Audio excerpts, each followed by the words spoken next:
Halo teman-teman, dan perkenalkan nama saya Amran Ibu Rahman dari kelas A NIM 024.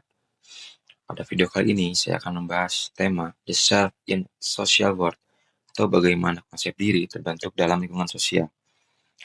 Nah, saya memilih tema ini karena dalam kehidupan sehari-hari, khususnya sebagai mahasiswa, kita sering merasa khawatir terhadap penilaian orang lain, membandingkan diri dengan teman, atau bahkan membentuk pandangan tentang diri kita berdasarkan respon dari lingkungan sekitar.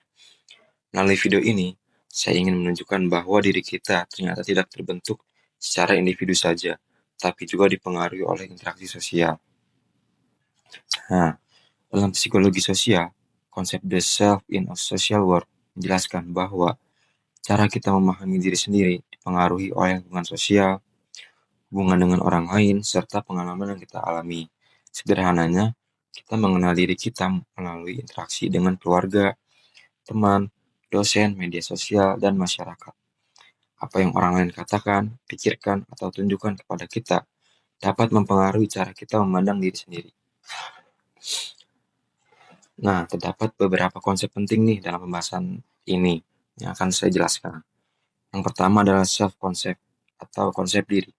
Self-concept adalah gambaran atau keyakinan seseorang tentang dirinya sendiri. Pertanyaannya sederhana, yaitu siapa saya? Sedangkan self-esteem adalah penilaian seseorang terhadap dirinya sendiri. Pertanyaannya adalah apakah saya berharga, seperti itu. Lalu konsep diri dan harga diri terbentuk melalui interaksi sosial.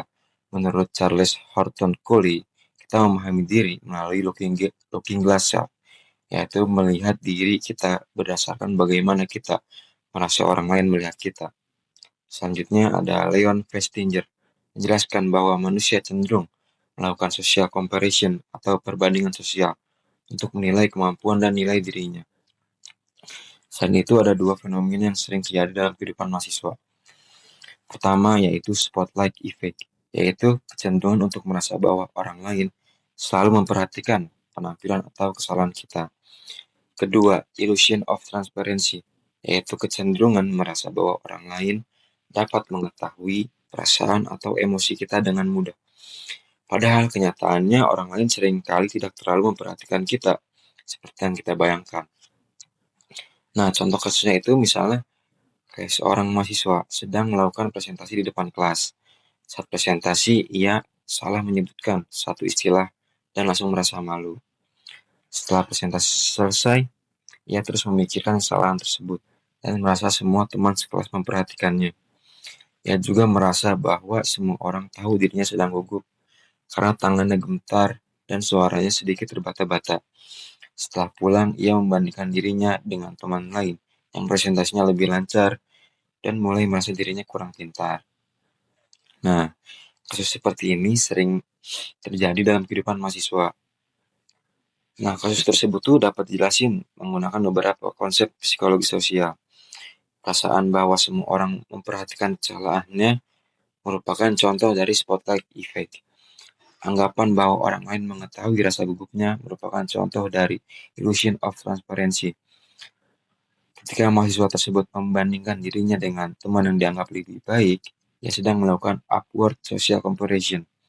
Jika pembandingan itu dilakukan secara berlebihan, maka harga diri atau self-esteem dapat menurun. Nah, dari sudut pandang sosiologi, kondisi ini menunjukkan bahwa konsep diri terbentuk melalui interaksi sosial dan penilaian dari lingkungan sekitar. Artinya, cara kita memandang diri sendiri tidak sepenuhnya berasal dari dalam diri, tapi juga dipengaruhi oleh masyarakat. Nah, melalui pembahasan ini, kita dapat memahami bahwa kekhawatiran terhadap penilaian orang lain seringkali lebih besar daripada kenyataannya. Orang lain sebenarnya tidak selalu memperhatikan setiap kesalahan yang kita lakukan. Oleh karena itu, penting bagi kita untuk membangun konsep diri yang sehat dan tidak terlalu bergantung pada validasi sosial. Melakukan evaluasi diri memang penting, tetapi kita juga perlu menyadari bahwa setiap orang memiliki proses dan perkembangan yang berbeda. Media sosial, lingkungan pertemanan, dan perbandingan sosial sebaiknya dijadikan sebagai sarana belajar, bukan sebagai alasan untuk merendahkan diri sendiri.